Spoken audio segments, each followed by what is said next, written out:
પ્રકરણ 3 બુદ્ધિ.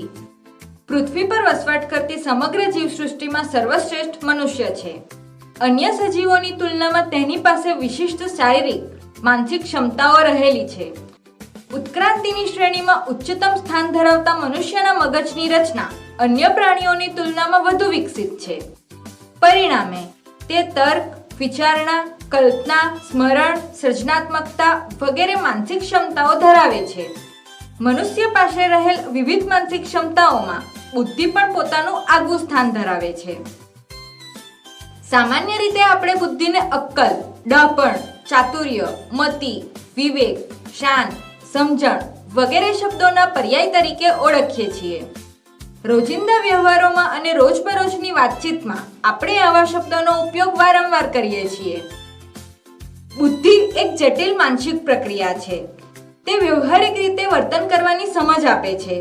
આપણી દૈનિક ક્રિયાઓ જેવી કે બ્રશ કરવું, શરીરને સાફ કરવું, કપડાં યોગ્ય રીતે પહેરવા વગેરેની સમજ દિવસ, તારીખ, વાર, તહેવારની, સામાજિક સંબંધો અને સંબંધ મુજબ વ્યવહાર કરવાની, રમતગમત અને સ્પર્ધામાં અભિવ્યક્તિની, જીવનમાં આવતી સાદી કે જટિલ સમસ્યાઓને ઉકેલવાની, ગાણિતિક કે વૈજ્ઞાનિક નિયમોની ગૂઢતાને પારખવાની સમજ વગેરે સાથે બુદ્ધિ સંકળાયેલ છે.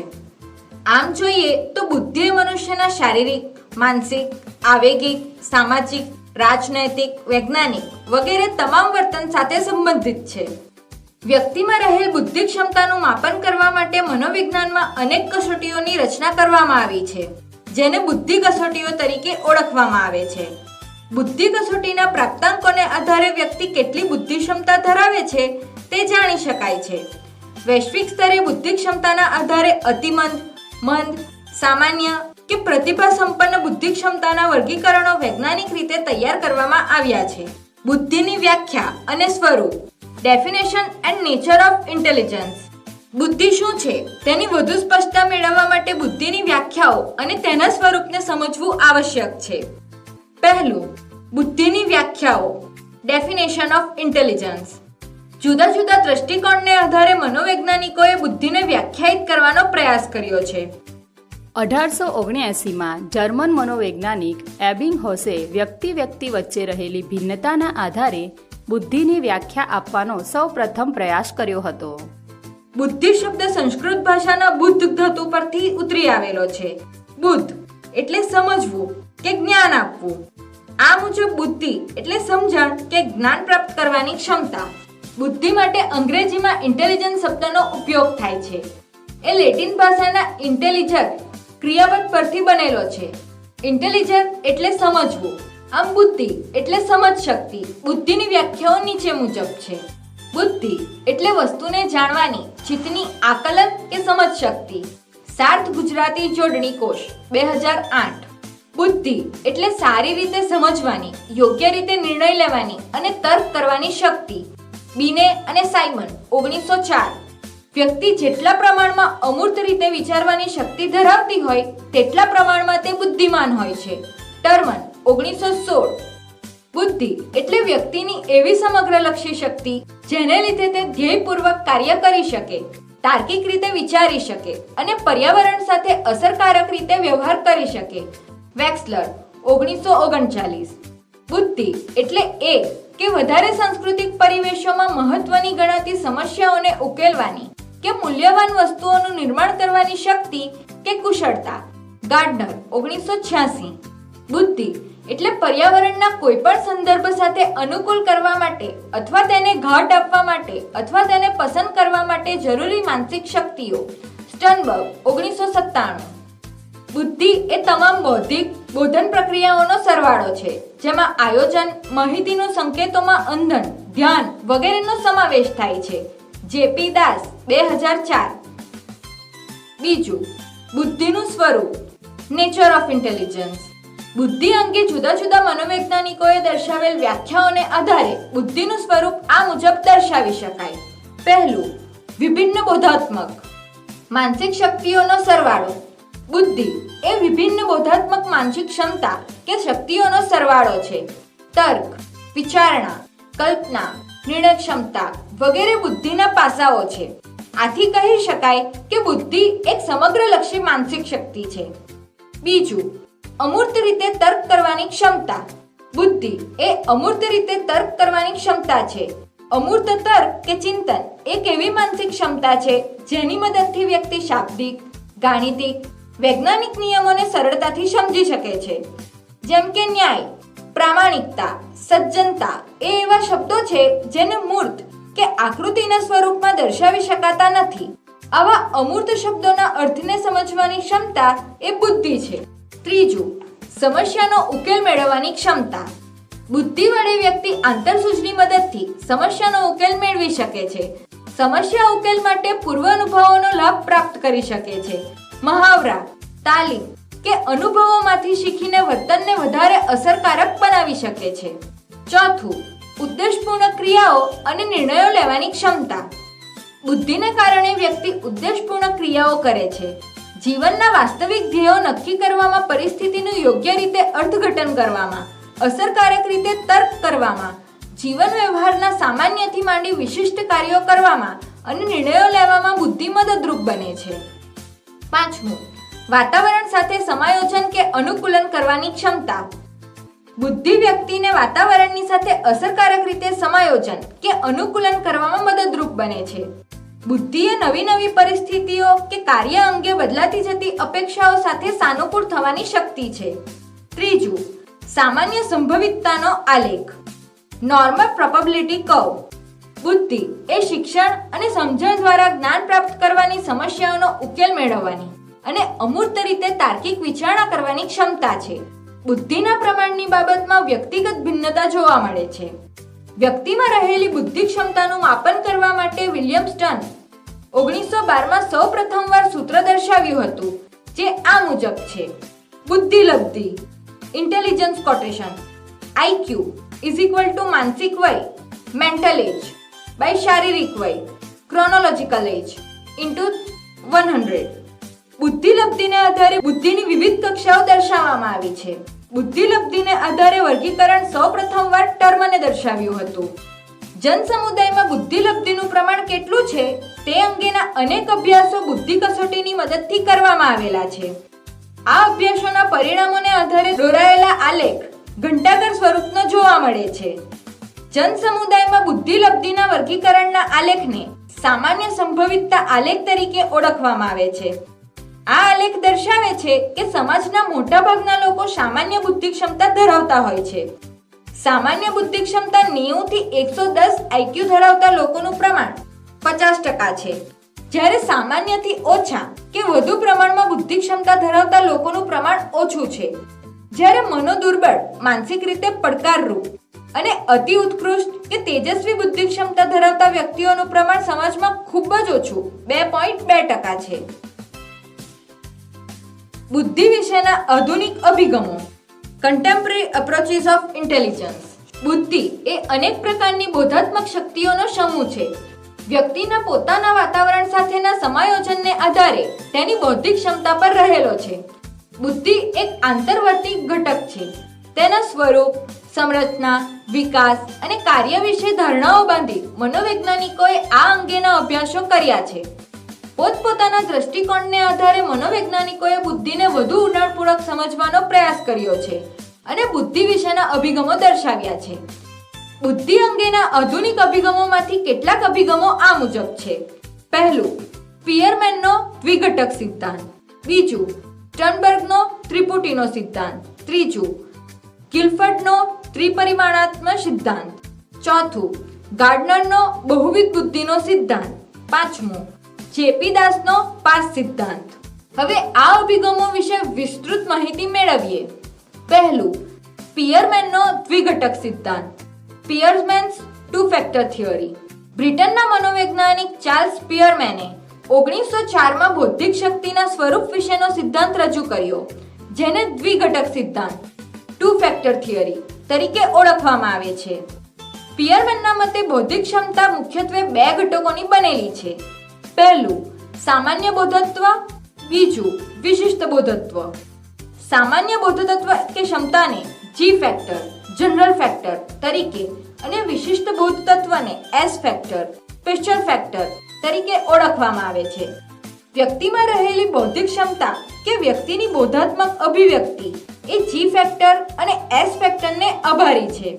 વ્યક્તિની સમગ્ર બુદ્ધિ ક્ષમતા એ જી ફેક્ટર અને એસ ફેક્ટરનો સમુચ્ચ સરવાળો છે. બંને ઘટકોની પોતાની વિશિષ્ટ લાક્ષણિકતાઓ છે. જી ફેક્ટરની સામાન્ય લાક્ષણિકતાઓ: આ જન્મદત્ત ક્ષમતા છે. આ સામાન્ય માનસિક ઉર્જા કે શક્તિ છે. તે સાતત્યપૂર્ણ છે. જી ફેક્ટરની બાબતમાં વ્યક્તિગત તફાવતો જોવા મળે છે. જીવનની દરેક પ્રવૃત્તિમાં આ ક્ષમતાનો ઉપયોગ થાય છે. જે વ્યક્તિમાં જી ફેક્ટરનું પ્રમાણ વધુ હોય તે વ્યક્તિ જીવનમાં વધુ સફળતા મેળવે છે. એસ ફેક્ટરની સામાન્ય લાક્ષણિકતાઓ: આ ઘટક જન્મદત્ત નથી, એટલે કે સંપાદિત છે. તે વાતાવરણમાંથી પ્રાપ્ત થયેલ અને શિક્ષિત ક્ષમતા છે. એક જ વ્યક્તિમાં પ્રવૃત્તિએ એસ ફેક્ટરમાં વિવિધતા જોવા મળે છે. વિશિષ્ટ ક્ષમતાની બાબતમાં વ્યક્તિગત તફાવતો રહેલા છે. એક વ્યક્તિમાં એસ ફેક્ટરના વિવિધ પાસામાં માત્રાત્મક તફાવત રહેલો છે. એટલે કે એક જ વ્યક્તિમાં વિવિધ વિશિષ્ટ ક્ષમતાઓ જેવી કે ભાષાકીય, ગાણિતિક વગેરે એક સરખા પ્રમાણમાં હોતી નથી. શિક્ષણ અને તાલીમ દ્વારા તેમાં કેટલાક અંશે પરિવર્તન લાવી શકાય છે. બીજું, સ્ટર્નબર્ગનો ત્રિપુટીનો સિદ્ધાંત. સ્ટર્નબર્ગ પ્રારંભિક થિયરી. રોબર્ટ સ્ટર્નબર્ગે 1985માં બુદ્ધિ અંગેનો સિદ્ધાંત દર્શાવ્યો છે. તેમના મતે બુદ્ધિ એ વાસ્તવિક વાતાવરણમાં વ્યક્તિના જીવનમાં કેન્દ્ર સ્થાને રહેલી માનસિક પ્રવૃત્તિ છે. જ્યારે વ્યક્તિ આ માનસિક ક્ષમતાઓનો ઉપયોગ કરી બાહ્ય વાતાવરણના ઘટકોને સ્વીકારવાનો, પસંદ કરવાનો અને તેને યોગ્ય ઘાટ આપવાનો પ્રયાસ કરે છે ત્યારે તે જીવનમાં સફળ થઈ શકે છે. 1990 બાદ સ્ટર્નબર્ગે પોતાના આ સિદ્ધાંતનું નામ બદલીને થિયરી ઓફ સક્સેસફુલ ઇન્ટેલિજન્સ, સફળ બુદ્ધિનો સિદ્ધાંત આપેલ હતું. સ્ટર્નબર્ગે પોતાના બુદ્ધિ અંગેના ત્રિપુટીના સિદ્ધાંતમાં બુદ્ધિના મુખ્ય 3 પાસાઓ દર્શાવ્યા છે. પહેલું, ઘટકીય બુદ્ધિ, કોમ્પોનેન્શિયલ ઇન્ટેલિજન્સ. બીજું, અનુભવજન્ય બુદ્ધિ, એક્સપિરિયન્શિયલ ઇન્ટેલિજન્સ. ત્રીજું, સંદર્ભગત બુદ્ધિ, કોન્ટેક્સ્ચ્યુઅલ ઇન્ટેલિજન્સ. પહેલું, ઘટકીય બુદ્ધિ. આ પ્રકારની બુદ્ધિમાં અમૂર્ત અને વિશ્લેષણાત્મક રીતે વિચારવાની શક્તિ રહેલી હોય છે. આથી આ પ્રકારની બુદ્ધિને વિશ્લેષણાત્મક બુદ્ધિ, એનાલિટિકલ ઇન્ટેલિજન્સ તરીકે પણ ઓળખવામાં આવે છે.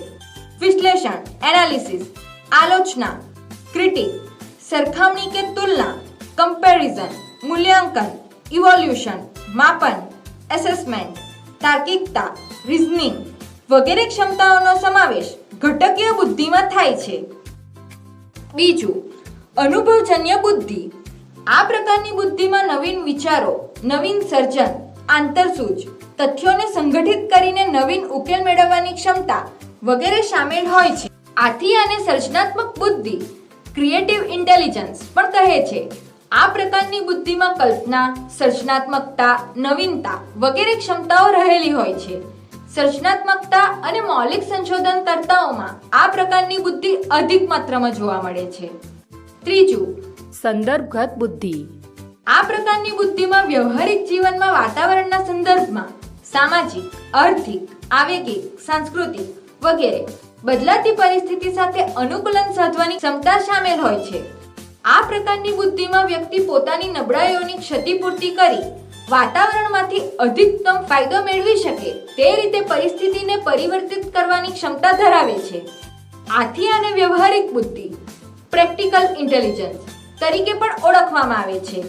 જે વ્યક્તિઓમાં આ પ્રકારની બુદ્ધિ અધિક હોય છે તેમનામાં વ્યવહારિક જ્ઞાન વધુ જોવા મળે છે. 3. ગિલફર્ડનો ત્રિપરિમાણાત્મક સિદ્ધાંત, 3-dimensional theory of Guilford. સ્પીયરમેનના સિદ્ધાંતનું ખંડન કરતા જેપી ગિલફર્ડ જણાવે છે કે બુદ્ધિ માત્ર 2 ઘટકોની જ બનેલી નથી, પરંતુ બુદ્ધિની રચના જુદા જુદા ઘટકોના સમુચ્ચયથી થાય છે.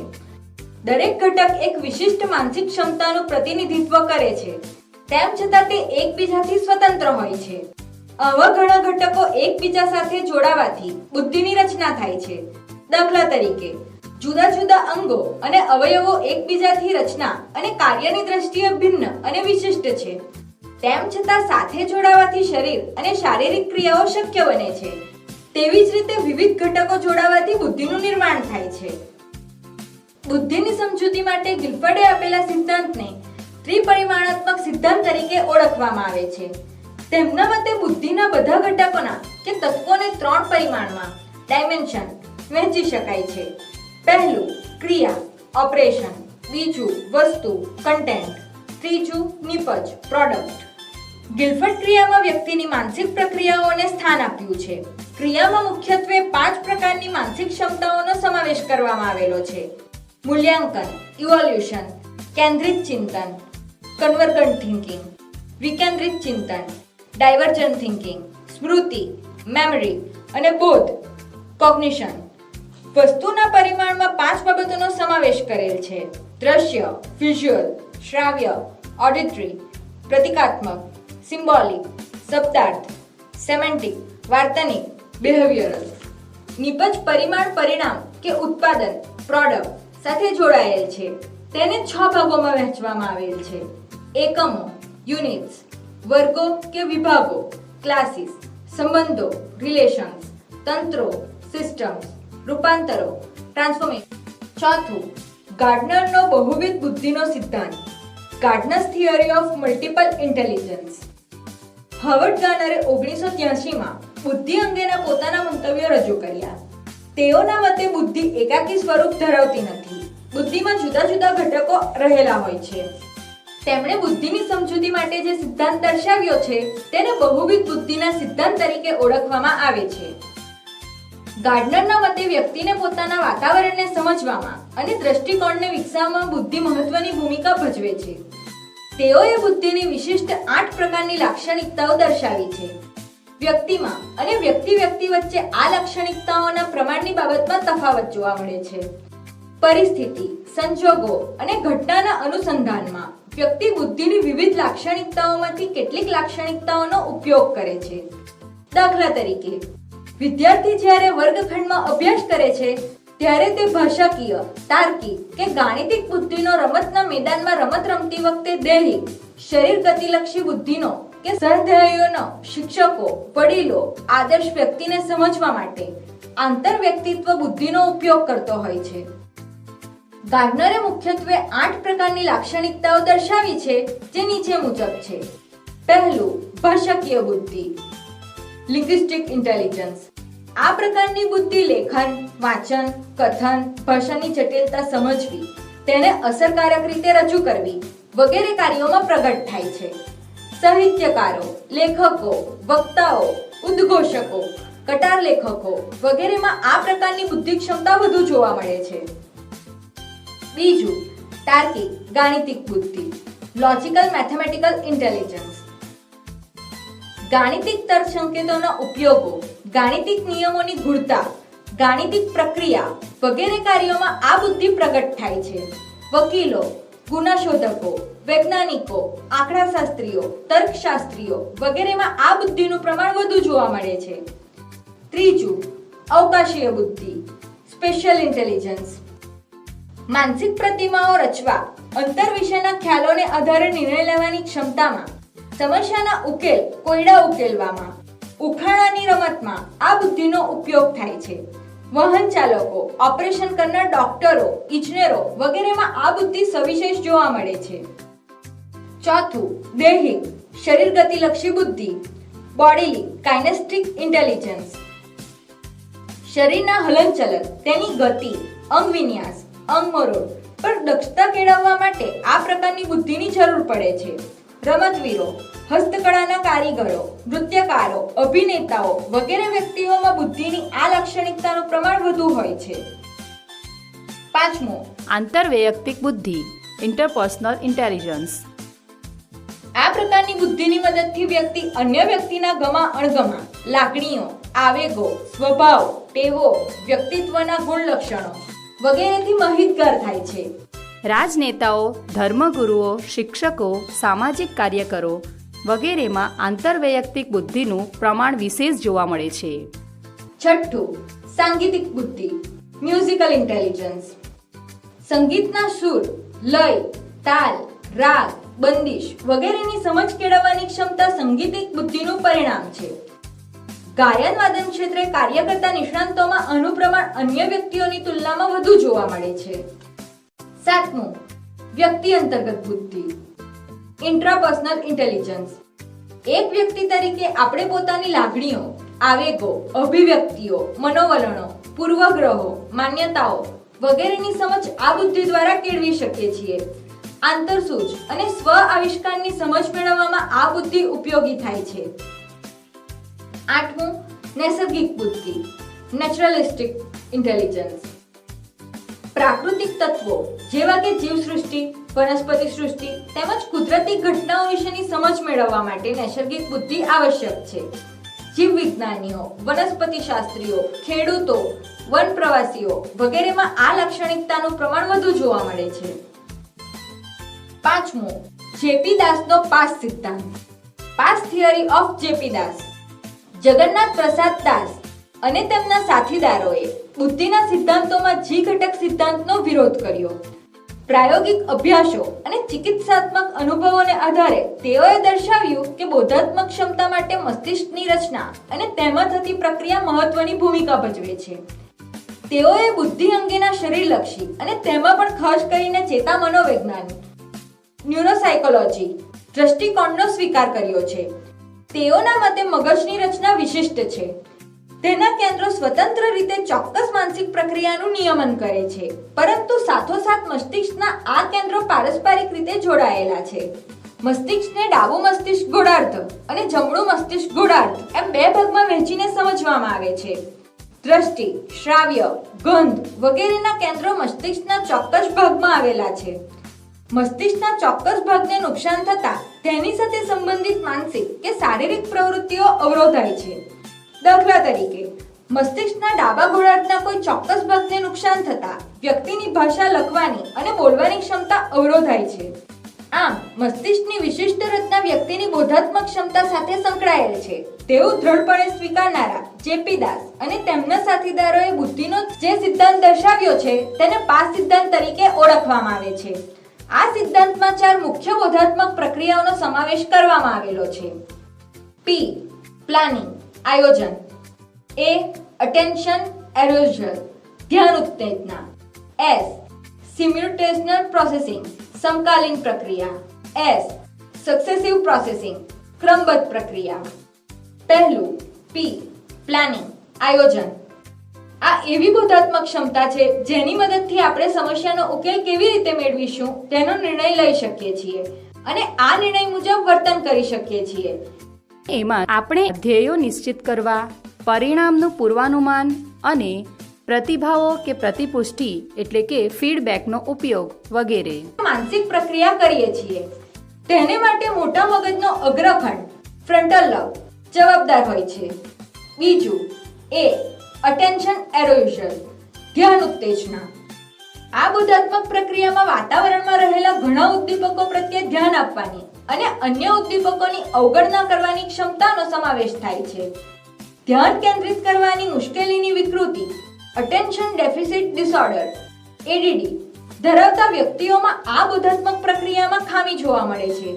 ધ્યાન અને ઉત્તેજના સાથે મસ્તિષ્કના મગજસ્કંદ, બ્રેનસ્ટેમ અને થેલેમસ સંકળાયેલ છે. ત્રીજું, એસ, સિમ્યુલ્ટેનિયસ પ્રોસેસિંગ, સમકાલીન પ્રક્રિયા. આ બોધાત્મક પ્રક્રિયામાં જુદા જુદા ઉદ્દીપકને એક સાથે સાંકળી તેને એક સમગ્ર ઘટના તરીકે આલેખવાની ક્ષમતા રહેલી છે. ભાષાકીય સમજ મેળવવા માટે આ ક્ષમતાની વધુ આવશ્યકતા રહેલી છે. દાખલા તરીકે, મારી માતાના પિતાના એકના એક દીકરા મારા કોણ થાય? જવાબ, મામા. આ ક્ષમતા માટે મોટા મગજનો પશ્વખંડ ઓક્યુપિટલ લોબ અને મધ્યખંડ પેરિયેટલ લોબ વધુ મહત્વની ભૂમિકા ભજવે છે. ચોથું, એસ, સક્સેસિવ પ્રોસેસિંગ, ક્રમબદ્ધ પ્રક્રિયા. અહીં ઉદ્દીપકોને ક્રમબદ્ધ રીતે રજૂ કરવાની ક્ષમતાનો સમાવેશ થાય છે, જેમાં ખાસ કરીને ક્રમબદ્ધ રીતે અક્ષરો, વર્ણમાળા અને શબ્દોને ગોઠવીને વાંચન કાર્ય અને લેખન કાર્ય કરવાની ક્ષમતાનો સમાવેશ થાય છે. આ માટે મોટા મગજનો અગ્રખંડ ફ્રન્ટલ લોબ અને નિમ્નખંડ ટેમ્પરલ લોબ અગત્ય ધરાવે છે. બુદ્ધિનું માપન, મેઝરમેન્ટ ઓફ ઇન્ટેલિજન્સ.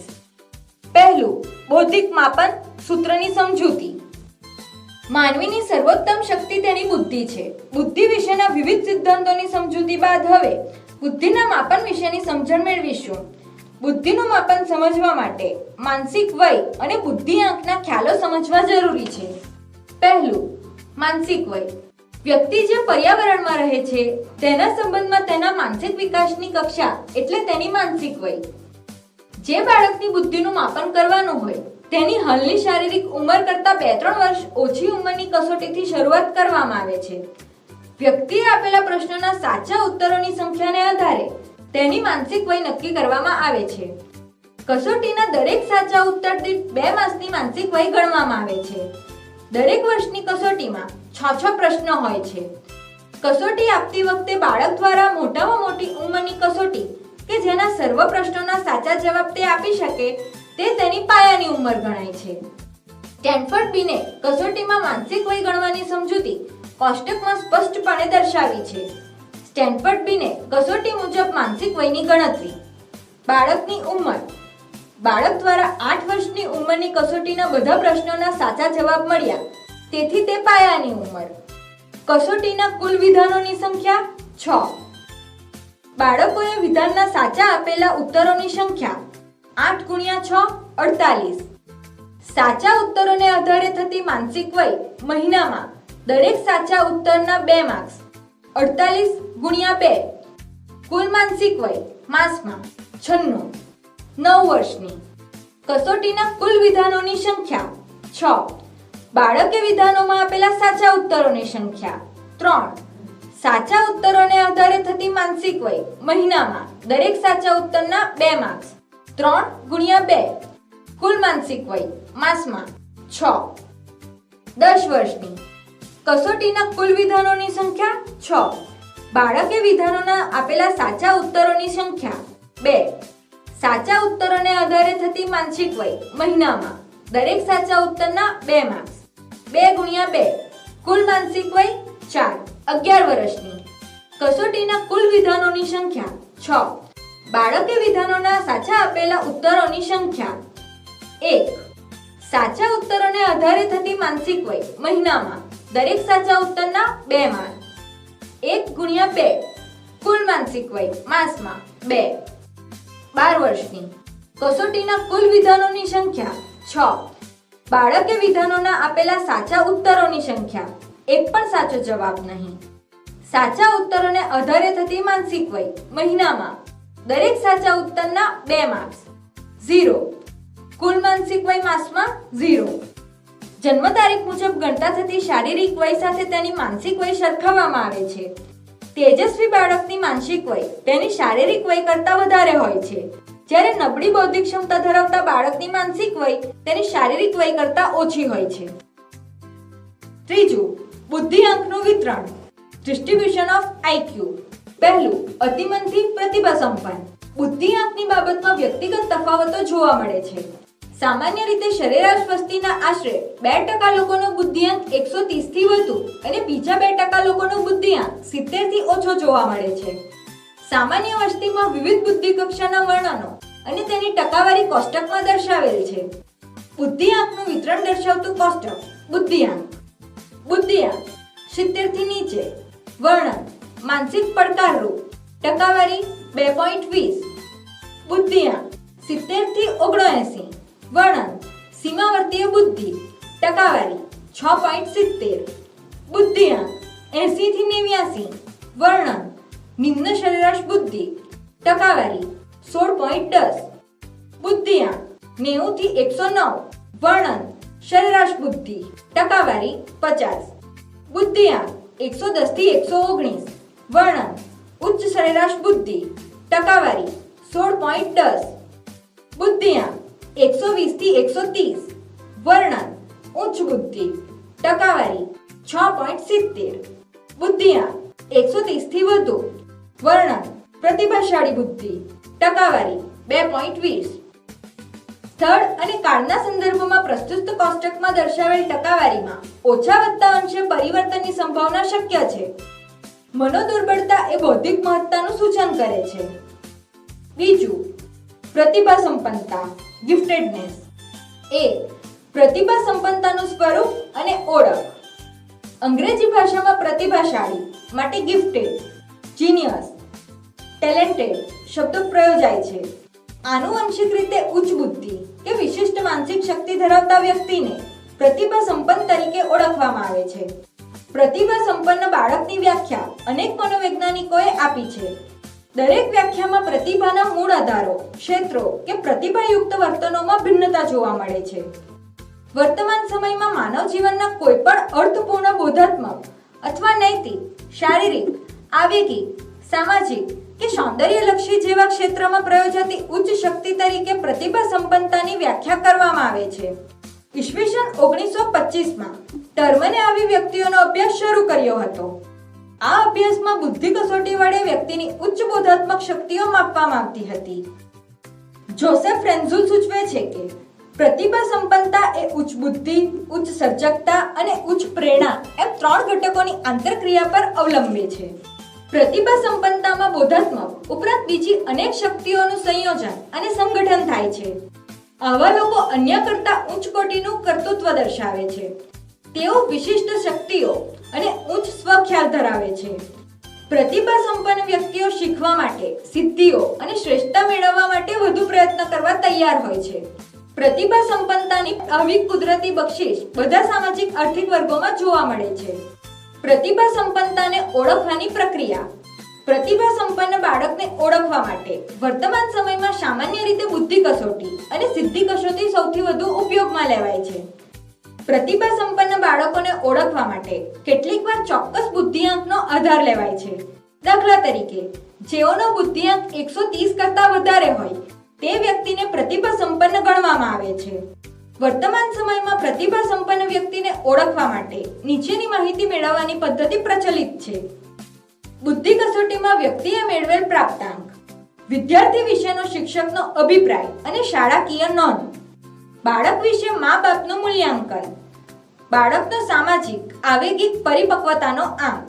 આ ઉપરાંત બાળકની સમાયોજનની કક્ષા, પ્રેરણા અને મહત્વાકાંક્ષાનું માપ તેમજ સ્વમૂલ્યાંકન વગેરે દ્વારા મળતી માહિતી દ્વારા પ્રતિભા સંપન્ન બાળકોને ઓળખવાનો પ્રયત્ન થાય છે. બી. પ્રતિભા સંપન્નતાના લક્ષણો. પ્રતિભા સંપન્ન બાળકો ઉચ્ચ બુદ્ધિ અને વિશિષ્ટ માનસિક શક્તિ ધરાવતા હોય છે. તેઓ વિશે હાથ ધરાયેલા અભ્યાસોના આધારે પ્રતિભાશાળી બાળકોના લક્ષણો આ મુજબ દર્શાવી શકાય. તેઓ ઊંચું સ્વગૌરવ અને ઊંચી સ્વક્ષમતા ધરાવે છે. સર્જનાત્મક અને મૌલિક હોય છે. તેઓ સારી આંતરસૂઝ ધરાવે છે. સમસ્યા ઉકેલ માટે પોતાના કૌશલ્યોનો પૂરો ઉપયોગ કરે છે. તેઓનું પરિપક્વતા સ્તર સામાન્ય કરતાં ઊંચું હોય છે. આથી ઉંમરના પ્રમાણમાં વધારે પુખ્તતા ધરાવે છે. લેખન, સંગીત, કલા, યાંત્રિકતા, ડિઝાઇન જેવા એક કે વધુ ક્ષેત્રોમાં સર્જનાત્મકતા ધરાવે છે. સ્વવિવેચક હોય છે. પોતાના કાર્યનું તાર્કિક મૂલ્યાંકન કરી શકે છે. તેઓ બાહ્ય કરતાં આંતરિક પ્રેરણાથી દોરાઈને કાર્ય કરતા હોય છે. તેમને પોતાની ઉચ્ચ બૌદ્ધિક શક્તિઓ વિશે ઊંચું માન હોય છે. તેઓ મહદઅંશે અંતર્મુખ હોય છે. તેઓ એકાંત પ્રિયપ્રણ જોવા મળે છે. ત્રીજું, મનોદુર્બળતાના પ્રકારો અને લક્ષણો. મનોદુર્બળતાને બુદ્ધિમત્તા અથવા માનસિક પછાતપણું પણ કહે છે. આવા બાળકોની બુદ્ધિ ઓછી હોવાથી પર્યાવરણમાં તેમને જાતજાતના પડકારોનો સામનો કરવો પડે છે. અમેરિકન સાયકિયાટ્રિક એસોસિએશન APA 1968 દ્વારા અપાયેલ વ્યાખ્યા અનુસાર મંદબુદ્ધિપણું કે મનોબળતા એ સાધારણ બૌદ્ધિક કાર્યમાં અધૂરપ છે કે જે વિકાસાત્મક તબક્કામાં ઉદ્ભવે છે, જે અધ્યયન અને સામાજિક અનુકૂલન અને પરિપક્વતા અથવા બંનેમાં મંદતા સાથે સંબંધિત છે. સામાન્ય રીતે 70 થી ઓછા બુદ્ધિઆંકવાળી જે વ્યક્તિ પોતાની રોજિંદી પ્રવૃત્તિઓ કરી શકતી ન હોય એ વ્યક્તિને બૌદ્ધિક રીતે મંદ ગણવામાં આવે છે. આવી વ્યક્તિ અન્ય સામાન્ય લોકોની જેમ પ્રવૃત્તિ કરી શકતી નથી. અમેરિકન મંડળ અને અમેરિકન સાયકિયાટ્રિક એસોસિએશને મનોદુર્બળતા અંગે નિદાનના ચોક્કસ ધોરણો અને પદ્ધતિઓ નક્કી કરેલ છે. એ. મનોદુર્બળતાના પ્રકારો, કક્ષાઓ. મનોદુર્બળતાના 4 પ્રકારો છે. ક. હળવી માઇલ્ડ મનોદુર્બળતા. હળવી મનોદુર્બળતાનો બુદ્ધિઆંક 50 થી 69 સુધીનો હોય છે. ખ. મધ્યમ મોડરેટ મનોદુર્બળતા. મધ્યમ મનોદુર્બળતાનો બુદ્ધિઆંક 35 થી 49 ની વચ્ચે હોય છે. ગ. તીવ્ર શિવ બુદ્ધિઆંક ઇન્ટેલિજન્સ કોશન્ટ 17. બુદ્ધિઆંકને બુદ્ધિલબ્ધિ પણ કહેવામાં આવે છે. બુદ્ધિઆંકનો ખ્યાલ સ્ટને આપ્યો છે. બુદ્ધિઆંક વ્યક્તિની બુદ્ધિ કક્ષા સૂચવે છે. બુદ્ધિઆંક શોધવાનું સૂત્ર નીચે મુજબ છે. બુદ્ધિઆંક IQ = માનસિક વય MA / શારીરિક વય CA × 100. ઉદાહરણ મુજબ બાળકની વાસ્તવિક શારીરિક ઉંમર 7 વર્ષ અને 6 માસ એટલે કે 90 માસ છે, જ્યારે તેની માનસિક વય 108 માસ છે. હવે સૂત્ર મુજબ બુદ્ધિઆંકની ગણતરી કરીશું. MA 100 = 108 માનસિક વય, IQ = MA/CA × 100 108 માનસિક વય / 90 શારીરિક વય × 100 = 120. જોકે હવેની આધુનિક બુદ્ધિ કસોટીઓમાં માનસિક વય ગણ્યા વિના માત્ર માનાંકોના કોઠા ઉપરથી સીધો જ બુદ્ધિઆંક શોધવામાં આવે છે. બીજું, બુદ્ધિ કસોટીઓ ઇન્ટેલિજન્સ ટેસ્ટ. બુદ્ધિનું માપન કરવા માટે ઉપયોગમાં લેવાતી કસોટીઓને બુદ્ધિ કસોટી કહે છે. બુદ્ધિ કસોટીના વિવિધ પેટા પ્રકારો પડે છે. એક જ સમયે એક જ વ્યક્તિને આપી શકાય તેવી કસોટીને વ્યક્તિગત બુદ્ધિ કસોટી કહેવાય છે. એક સમયે એક સાથે અનેક લોકોને આપી શકાય તેવી કસોટીને સામૂહિક બુદ્ધિ કસોટી કહે છે. આ ઉપરાંત જે કસોટીમાં માત્ર લેખિત પ્રશ્નો હોય અને જેના જવાબો લેખિત સ્વરૂપે આપવાના હોય તેને શાબ્દિક કસોટી કહે છે. વળી જે કસોટીમાં ચિત્રો વડે કે કોઈ ક્રિયા દ્વારા બુદ્ધિનું માપન થાય છે અને શબ્દોનો ઓછામાં ઓછો ઉપયોગ કરવામાં આવે તેવી કસોટીને અશાબ્દિક કે ક્રિયાત્મક કસોટી કહે છે. પહેલું, સ્ટેનફોર્ડ બીને બુદ્ધિ કસોટી. Stanford Binet intelligence test. Stanford Binet બુદ્ધિ કસોટી મુખ્યત્વે બાળકોની બુદ્ધિનું માપન કરવા માટે વપરાય છે. બીને અને સાયમને પહેલી વ્યક્તિગત બુદ્ધિ કસોટીમાં ફ્રેન્ચ ભાષામાં ઈસવીસન 1905માં રચી હતી. અમેરિકાની સ્ટેનફોર્ડ યુનિવર્સિટીના પ્રાધ્યાપક એલએમ ટર્મેને ઈસવીસન 1916માં બીને સાયમન કસોટીમાં કેટલાક સુધારા વધારા કરી પદ્ધતિસર પ્રમાણીકરણ કરી અંગ્રેજી ભાષામાં પ્રથમ બુદ્ધિ કસોટી તૈયાર કરી. આ કસોટીને સ્ટેનફોર્ડ બીને બુદ્ધિ તુલા SBIS નામ આપવામાં આવ્યું. 1916ની કસોટીનું 1937, 1960, 1973 અને છેલ્લે 1986માં પુનઃ પ્રમાણીકરણ નવ સંસ્કરણ પ્રગટ થયું છે. પૂર્વેના સંસ્કરણોમાં બુદ્ધિનો એક જ સામાન્ય આંક ગણાતો હતો, જ્યારે ઈસવીસન 1986ના સંસ્કરણમાં સામાન્ય ઉપરાંત વિશિષ્ટ આંક પણ પ્રાપ્ત થાય છે, જેવા કે શાબ્દિક તર્ક, સંખ્યાત્મક તર્ક, અમૂર્ત દ્રશ્ય તર્ક અને અલ્પકાલીન સ્મૃતિ. આ કસોટી 18 વર્ષની વય સુધીની વ્યક્તિઓની બુદ્ધિનું માપન કરે છે. બીજું, વેક્સલરની બુદ્ધિ તુલાઓ વેસ્લર ઇન્ટેલિજન્સ સ્કેલ્સ. સ્ટેનફોર્ડ બીને બુદ્ધિ કસોટી ઉપરાંત વેક્સલરની બુદ્ધિ કસોટીઓ પણ વ્યક્તિગત માપન માટે સૌથી વધુ ઉપયોગમાં લેવાય છે. આ કસોટીઓ બાળકથી માંડી પુખ્ત વયના લોકોની બુદ્ધિના માપન માટે ઉપયોગમાં લેવાય છે. જો કે જુદા જુદા વય જૂથો માટે જુદી જુદી કસોટીઓ રચવામાં આવેલી છે. વેક્સલરની પુખ્ત વયની વ્યક્તિઓ માટેની કસોટી વેસ્લર એડલ્ટ ઇન્ટેલિજન્સ સ્કેલ WAIS 16 વર્ષથી માંડીને 64 વર્ષ સુધીના પુખ્ત વયના લોકોની બુદ્ધિ માપે છે. આ કસોટીમાં સમગ્ર બુદ્ધિઆંક ઉપરાંત બુદ્ધિના શાબ્દિક આંક અને ક્રિયાત્મક આંક મળે છે. વેક્સલરની પુખ્તો માટેની બુદ્ધિ કસોટીમાં માહિતી, સમજ, ગણિત, આંકડાનું પુનરાવર્તન, સામ્ય શોધવું, શબ્દ ભંડોળ, ધન ગોઠવવા, ચિત્રપૂર્તિ જેવા વિભાગોના સંદર્ભમાં બુદ્ધિનું માપન કરવામાં આવે છે. વેક્સલરની બુદ્ધિ કસોટીમાં 11 ઉપકસોટીઓ છે, જેમાંથી 6 ઉપકસોટીઓ શાબ્દિક સ્વરૂપની અને 5 ઉપકસોટીઓ કાર્યાત્મક સ્વરૂપની છે. ઈસવીસન 1981માં પુખ્તો માટેની કસોટીનું સંશોધિત સ્વરૂપ સંસ્કરણ બહાર પાડવામાં આવ્યું, જે WAIS R ના નામે ઓળખવામાં આવે છે. બી. વેક્સલરની બાળકો માટેની કસોટી Wechsler intelligence scale for children WISC એ 6 થી 16 વર્ષની વ્યક્તિઓ માટે રચવામાં આવી છે. સી. વેક્સલરની પૂર્વ પ્રાથમિક શાળાની કક્ષા માટેની કસોટી Wechsler pre primary scale for intelligence WPPSI 4 થી 6.5 વર્ષના બાળકોની સમગ્ર બુદ્ધિ અને કાર્યોના ગુણાંક માપે છે. આમ વેક્સલરનું બુદ્ધિ કસોટી ક્ષેત્રે મહત્વનું પ્રદાન છે. ત્રીજું, રેવનની બુદ્ધિ કસોટી, રેવન્સ ઇન્ટેલિજન્ટ ટેસ્ટ. રેવન દ્વારા ભાષા અને સાંસ્કૃતિક અસરથી મુક્ત બુદ્ધિ કસોટી રચવામાં આવી છે, જે શૈક્ષણિક ક્ષેત્રે માપન માટે વપરાતી અશાબ્દિક કસોટી છે. આ કસોટી રેવન્સ પ્રોગ્રેસિવ મેટ્રિક્સ એટલે કે RPM નામથી જાણીતી છે. જેસી રેવન દ્વારા ઈસવીસન 1936માં આ કસોટી રચવામાં આવી હતી. અમૂર્ત તર્કના માપન માટે આ કસોટી ખૂબ જ ઉપયોગી છે. આ કસોટી 5 વર્ષની ઉંમરના બાળકોથી માંડી પુખ્ત ઉંમરના લોકોની બુદ્ધિના માપન માટે વપરાય છે. આ કસોટીમાં 60 બહુવૈકલ્પિક પ્રશ્નો સરળથી અઘરા ક્રમમાં ગોઠવાયેલા હોય છે. કસોટી આપનાર વ્યક્તિને અહીં દરેક પ્રશ્નમાં તરેહને પૂર્ણ બનાવવા ખુટ્ટી કડી શોધવાનું કહેવાય છે. ઘણી તરેહો 6x6, 4x4 કે 2x2 ના સંકુલમાં પૂછવામાં આવેલી છે. વિવિધ શક્તિઓ ધરાવતા અલગ અલગ પ્રકારના લોકો માટે 3 અલગ અલગ પ્રકારના સંકલ્પના માળખાવાળી કસોટીઓ રચવામાં આવેલી છે. આમ રેવનની બુદ્ધિ કસોટીમાં સરળથી જટિલ ક્રમમાં સામગ્રી રજૂ કરેલ છે.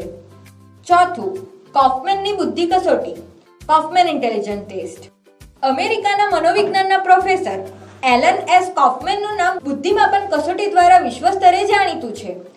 તેમના દ્વારા તૈયાર કરેલ Kaufman assessment battery for children KBC અને અન્ય બુદ્ધિ કસોટી શૈક્ષણિક માપનના ક્ષેત્રે ખૂબ જ જાણીતી છે.